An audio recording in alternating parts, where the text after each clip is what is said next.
የውስጥ በሽታዎች የመጀመሪያው የሰማዩ ዓለም ላይ የተፈጠረው ወንጀል ምቀኝነት ይወልዳል። ምቀኝነት አንድ ሰው አላህ የሰጠውን ጸጋ እንዲወገድበት መመኘት ማለት። ነጋዴው ጋር፣ ዓሊሙ ጋር፣ ቤተ ዘመዱ ውስጥ ጓደኛ ጋር በህይወት ስኬቱ ሒስድ ሊገባው ይችላል። ሒስድ የሚወልዳቸው አገር ያፈርሳል፣ መስጂድ ይበትናል፣ ሶፍ ይለያያል። በእርግጥ አሉ ሒስድ ወደ ምን እንደመራ ኢነ አባና ነቢይ ነው አባታችን ለፊ ضላሊን ሙቢን ጥመት ውስጥ ነው አባታችን አሉ። ነቢይ አይሳሳትም ነበር፣ ግን ሒስድ ነቢይን ለማውገዝ ገፋቸው። እቅቱሉ ዩሱፍ አለ። ሒስድ የት እንደሚያደርስ ዩሱፍን ግደሉታል። ወንድማማች ዑስባ ጭፍራ ተሰብስቦ አለይሰ ሚንሁም ረጅሉን ረሺድ ወንድማቸውን ለመግደል ወሰኑ። ሒስድ ምቀኝነት የነቢይን ቤት ይረብሻል። ምቀኝነት ቀይ መስመር ያስረግጣል። የፈንጅ ቀጠና ነው። በሒስድ የተሞላው ልባችን ዛሬ ሜዳችን አበላሸው። ፌስቡክን በከለው፣ ቲክቶኩን አወከው። ስድብ፣ ዝልፊያ፣ ማንጓጠጥ፣ መኮፈስ፣ ተናጋሪው ማዳማቸው። ኢያኩም ወልሐሰድ ሰውን መመቅኘትን ባካችሁን ተው። ፈኢነል ሐሰደ ሐሰድ እኮ የእኩሉል ሐሰናት ሐሰናታችሁን ይበለዋል። ከማ ተእኩሉ ናሩል ሐጠብ ልክ እሳት ያቀረብክለትን እንጨት ወደ አመድ እንደሚለውጠው ሶላትህን፣ ሐጅህን፣ ዘካህን የሚበላ ነው አሉ። ለምን ሐሲድ ስትሆን ታማለህ። ልክ አልፎ ሲሄድ አንጓጠ እሱ እኮ እናቀዋለን ነው የምትለው። ገና ታማለህ፣ ተንኮል ትሰራለህ። እልፍ ብለው ሲሕሩ የሰሩ ሰዎች አሉ። ሰዎች ላይ ትዳር ሊበትኑ። ሒስድ እኮ አሉ ጸጉርን አይደለም ይላጨው ዲንን ይላጫል። ሰውየውን ከዲን ሊያወጣው ይችላል። ሊላሂ ደሩል ሐሰድ ማዕደላ በደአ ቢሳሒቢሂ ፈቀተለ። እንደ ሒስድ ፍትሃዊ ዳኛ በባለቤቱ ነው የሚጀምረው ፍርድ። በደአ ቢሳሒቢሂ ፈቀተለ። ሒስድ ሕይወትህን ያጠፋዋል፣ ሕይወትህን ያበላሸዋል፣ ዲንህን ያጠፋዋል። ደብ ዓለይኩም ዳኡል ኡመም የቀደምት ህዝቦች በሽታ ወደ እናንተ እየመጣ ነው አሉ። ሒስድ የሚባል አላህ የውድድርን የሒስድን ስሜት እኛ ውስጥ አርጓል። ዓላማው ግን ለኸይር እንድንሽቀዳደም ነበር። ፈስተቢቁል ኸይራት በኸይር ተሽቀዳደሙ። የምታሐስደው በኸይር ሥራ ነው። እሱ መስጂድ ሠራ፣ እኔም መስራት አለብኝ። እሱ አበላ፣ እኔም ማብላት አለብኝ። እሱ ሰደቃ ሰጠ፣ እኔም እሰጣለሁ። የልጆቹ ሐፈዙ፣ እኔም ማሳሐፈዝ አለብኝ። አላ ሊለዚ ገለ ዐለይ ሐሲደን አተድሪ ዐላ መን አሰእተ ልአደብ አሰእተ ዐላ ላህ ፊ ሑክሚሂ ኢዝ ለም ተርደ ሊማ ወሀብ። ከማን ጋር ነው ፍልሜ? አላህ ጋር እኮ ነው። ለምን ሰጠው እኮ? እንዴት ተሳካለት? እንዴት ሰው ተቀበለው? እንዴት ለስኬት በቃ? ግጭት እኮ አላህ ዘንድ። ኢብኑ መስዑድ ምን ይላሉ? እባካችሁን የአላህን ጸጋ አትፋለሙ ይላሉ። ማን ነው እንደሚፋለም ሲሏቸው ሐሲድ ነው አሉ። ምቀኛ ማለት ከአላህ ጋር ነው ጦርነት። እንዴት ትሰጠዋለህ ለሱ? እንዴት ተሳካለት? ምንም አካል ከሒስድ አይጸዳም። ትንሽ ናጥ ያረጋል። መልካም ሰዎች ያፍኑታል፣ መጥፎ ይገልጸዋል። የልብ በሽታዎችን እያከምን የምንሄድባቸው ጉዞዎች ይኖሩናል። አላሁ ስብሓነሁ ወተዓላ ውስጣችን ከመጥፎ ነገር አላህ ያጽዳው። አልሐምዱሊላህ ሳሒብል ከማል ወልጀላል ወልጀማል ወሳሒብል ከማል ወልኢንዓም اللهم أنت أحق من ذكر وأحق من عبد وأنصر من ابتغي وأرأف من ملك وأجود من سئل وأوسع من أعطى. أنت الملك لا شريك لك والفرد الذي لا ند لك. لن تطاع إلا بإذنك ولن تعصى إلا بعلمك. تطاع فتشكر وتعصى فتغفر. أقرب شهيد وأدنى حفيظ. حلت دون النفوس وكتبت الآثار ونسخت الآجال. والقلوب لك مفضية والسر عندك علانية. الحلال ما أحللت والحرام ما حرمت والدين ما شرعت. والخلق خلقك والعبيد عبيدك وأنت الله الرؤوف الرحمن. مولاي ناداك قلبي خاشعا ولساني يا عالما بالسر والإعلان. فرج كروب المسلمين جميعهم واحفظ علينا نعمة الإيمان. يا من إذا وقف العبيد ببابه ستر القبيح وجاد بالغفران. تعفو الملوك عن النزيل بحيهم كيف النزيل بساحة الرحمن. أشهد أن لا إله إلا الله وحده لا شريك له له الملك وله الحمد يحيي ويميت وهو على كل شيء قدير. وأشهد أن سيدنا وإمامنا وقرة أعيننا محمدًا عبد الله ورسوله أفضل من تقدم ومن تأخر، البشير النذير والسراج المظهر المنير، خير الأنبياء مقاما وأحسن الأنبياء كلاما، لبنة تمامهم ومسك ختامهم. فهدى الله به من الضلالة وبصر به من العمى، فتح الله به أعينا عميا وآذانا صما وقلوبا غلفا، وتركنا على المحجة البيضاء ليلها كنهارها لا يزيغ عنها إلا هالك. أغر عليه للنبوة خاتم من الله نور يلوح ويشهد، وضم الإله اسم النبي إلى اسمه إذا قال في الخمس المؤذن أشهد، وشق له من اسمه ليجله، فذو العرش محمود وهذا محمد. نبينا أتانا بعد يأس وفترة من الرسل والأوثان في الأرض تعبد، فأمسى سراجا مستنيرا وهاديا يلوح كما لاح الصقيل المهند، فأنذرنا نارا وبشر جنة وعلمنا الإسلام فالله نحمد. فصلوات ربي وتسليماته عليه ما اتصلت عين بنظر ووأت عذن بخبر، وسلم تسليما كثيرا. معاشر المسلمين، أوصي نفسي الخاطئة وإياكم بتقوى الله.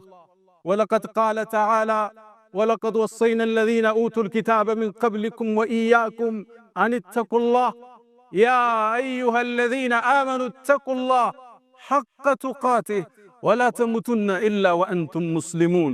يا أيها الذين آمنوا اتقوا الله وقولوا قولا سديدا يصلح لكم أعمالكم ويغفر لكم ذنوبكم، ومن يطع الله ورسوله فقد فاز فوزا عظيما.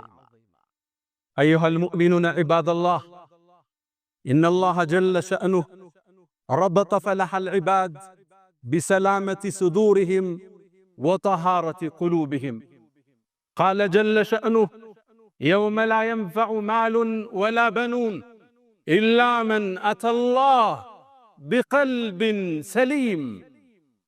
إلا من أتى الله بقلب سليم من الشرك والشك، سليم من الرياء والسمعة، سليم من الحقد والحسد، سليم من الكبر والعجب، إلا من أتى الله بقلب سليم.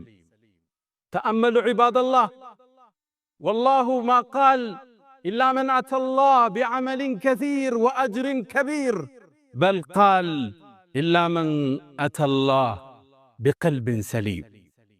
المؤمن دائما يسعى لسلامة صدره وطهارة باطنه، شعاره دائما: أنا مسلم لا أحسد ولا أحقد على أحد من المؤمنين. شعاره ودثاره: لا يؤمن أحدكم حتى يحب لأخيه ما يحبه لنفسه.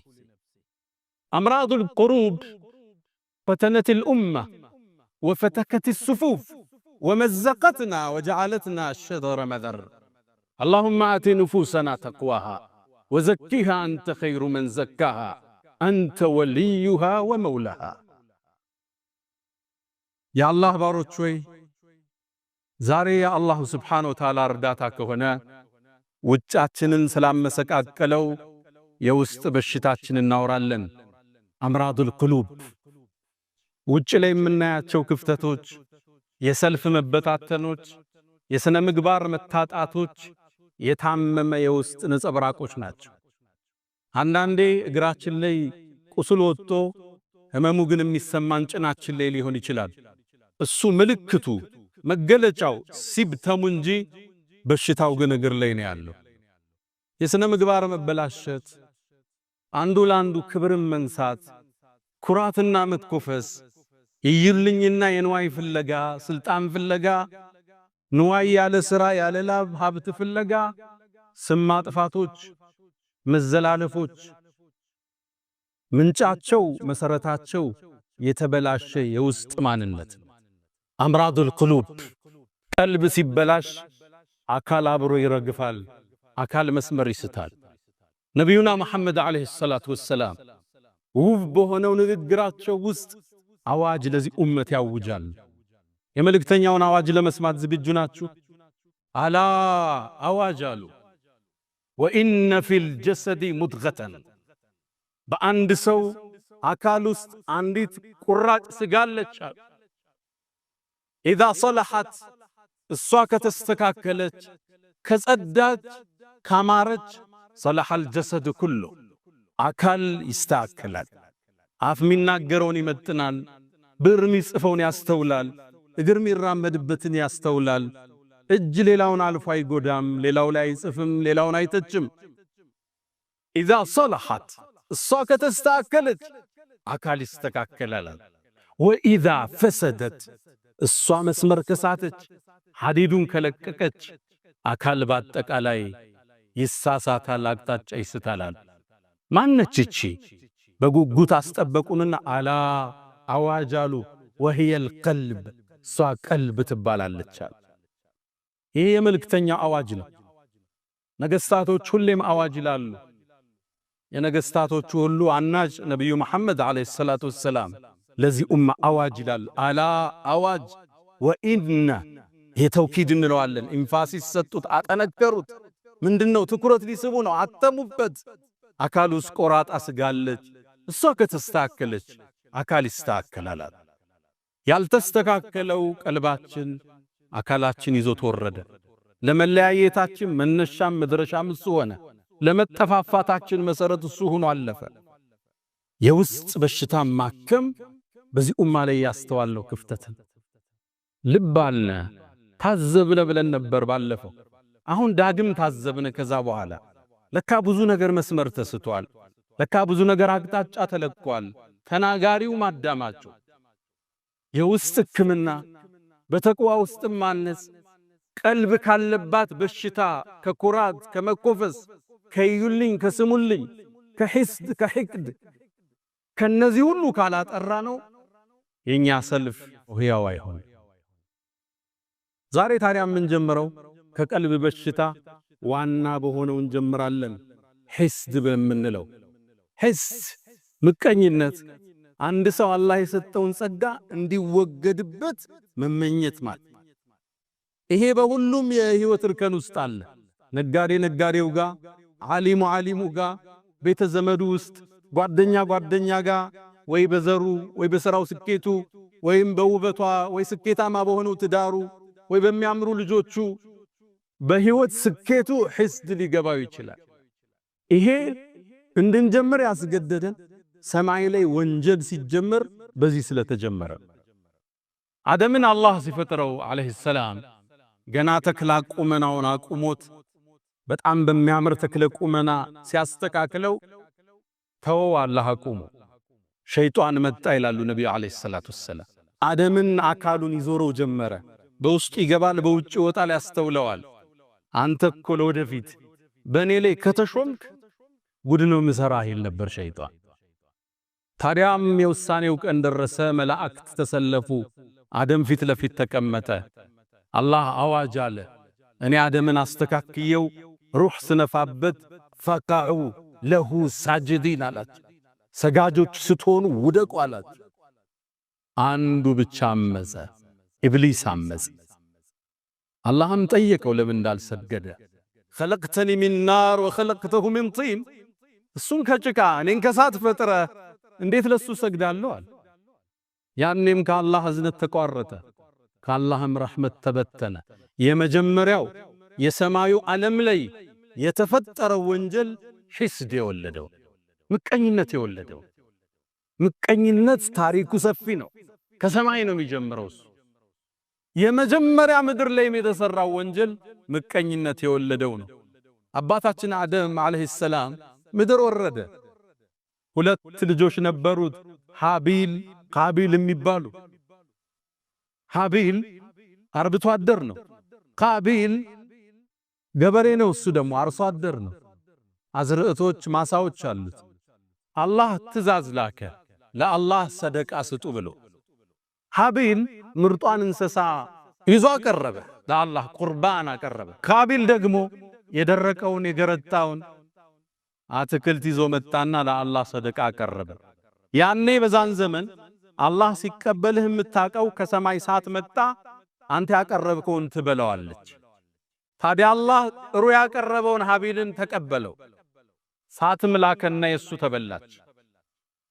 ቃቢል ሲመለከት እሱን አላህ አልተቀበለው ተበሳጨ ሒስድ ቀሰቀሰው ተቆጣ ለአቅቱለነክ አለው ከባድ ቃል ተናገረ አላህ ቁርአን ላይ ዘግቦታል እገለሃለሁ አለ አላህ ነው የተቀበለው إذ قربا قربانا فتقبل من أحدهما አላህ ካንደኛው ተቀበለ ለምን انما يتقبل الله من المتقين አላህ እሱን ፈርተው ለሱ ጥሩ ነገር ያቀረቡትን ነው አላህ የሚቀበል እገለሃለሁ አለ ለምን ነው የምትገለኝ አላህ እኔን ስለተቀበለኝ ነው አሁን የምታዩት ልዩነት ይሄ ነው እነገሌ እዚህ ደረጃ ላይ ደረሱ እነገሌ እንዲህ ውጤታማ ሆኑ ለአቅቱለነክ እገለሃለሁ አለ አሁን መግደል ስለማይችል ስም ብቻ ሊያጠፋ ይችላል እገለሃለሁ አለ መጨረሻም ወንድም ለእጁን ሰነዘረ فقتله ወንድሙን ገደለው የመጀመሪያ ወንድማማች ናቸው ለሰው ልጆች ታሪክ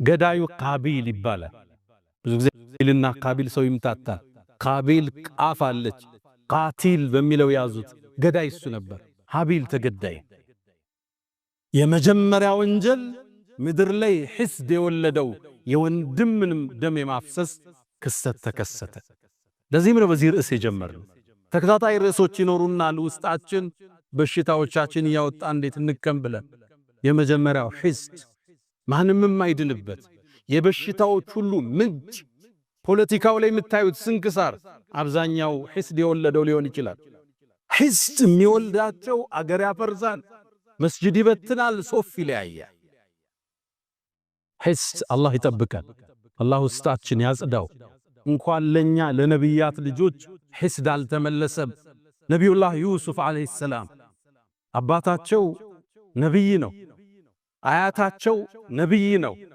ቀደም አያታቸው ነብይ ነው ኢብራሂም ኢስሐቅ ያዕቁብ ልጃቸው ዩሱፍ ይባላል ዩሱፍ አባቱ ያዕቁብ ዘንድ በጣም ተወዳጅ ነበር ሲያዩት ቆንጆ ነው ዩሱፍ የቁንጅናን ግማሽ ነው አላህ ከሱ ላይ ያስቀመጠ ቁንጅናን ከሁለት ከፍሎ ግማሹን ዩሱፍ ላይ ነው አላህ ያደረገው ሌላውን ነው እኛ ጋር የተበተነ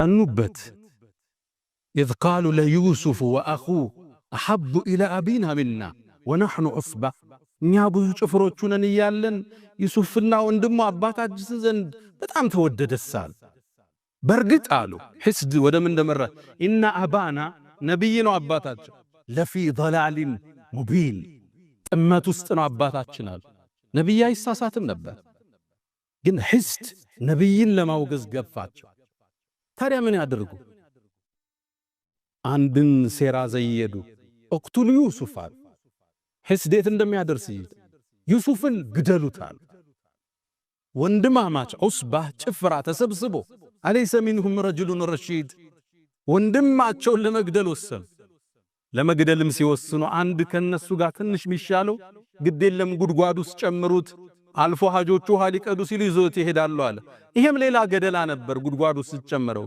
ግን ይሻላል አሉ ጉድጓድ ውስጥ ወንድማቸውን ጨመሩት ዩሱፍም ከአባቱ ለ40 ዓመት ተለየ አንዴ ባሪያ ሆኖ ሲሸጥ ሌላ ጊዜ እስር ቤት ሲገባ ሌላ ጊዜ ዚና ሰራ ተብሎ አህያ ላይ ተደርጎ በግብጽ ከተማዎቹ ሲዞር የመከራን የሰቀቋን ጊዜ አሳለፈ ይሄን ግፍ የፈጠሩበት የነብያት ልጅ የሆኑት ወንድሞቹ ነበሩ ሒስድ ምቀኝነት የነብይን ቤት ይረብሻል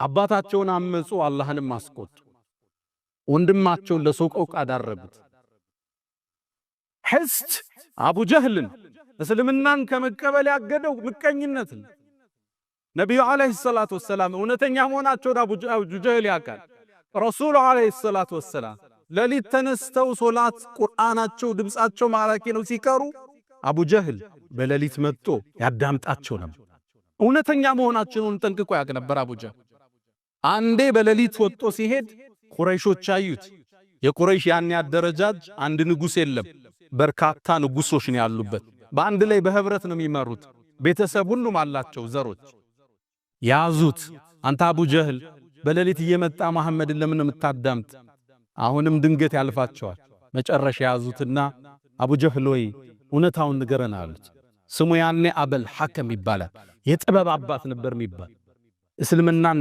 ብርሃን ማየት ካልቻለ ይሄ ደንቆሮ ነው እንጃሉና ረሱላህ ሰለላሁ ዐለይሂ ወሰለም አቡ ጀህል የድንቁርና አባት ነው ያሉት መጨረሻ ነው ረሱል ሰለላሁ ዐለይሂ ወሰለም። የአበል ሐከም አሉት አንተ የጥበብ አባቱ ማለት ነው። መሐመድ ግን ትክክለኛ ነው እንዲህ አሉት። እውነትህ ንገረናል። እውነት ልንገራችሁ አላው እኛና የመሐመድ ቤተሰቦች እኮ በስልጣን ተወዳደርናል። አበሉ አበላን፣ አዘመቱ አዘመትን፣ አለበሱ አለበስን። እኩል እንደ ፈረስ ስንሄድ ከኛ መሃል ነብይ አላሉ አለ። ከነኛ ቤት ደግሞ ነብይ ማለት አይችልም። فقالوا عندنا نبي يأتيه خبر من السماء ከሰማይ ዜና የሚመጣለት ነብይ ያለኛ ቤት አሉ። ታዲያ እንዴት በዚህ መወዳደር እንችላለን? በአላህ ይሁንብኝ መቼም አልከተለው ማለት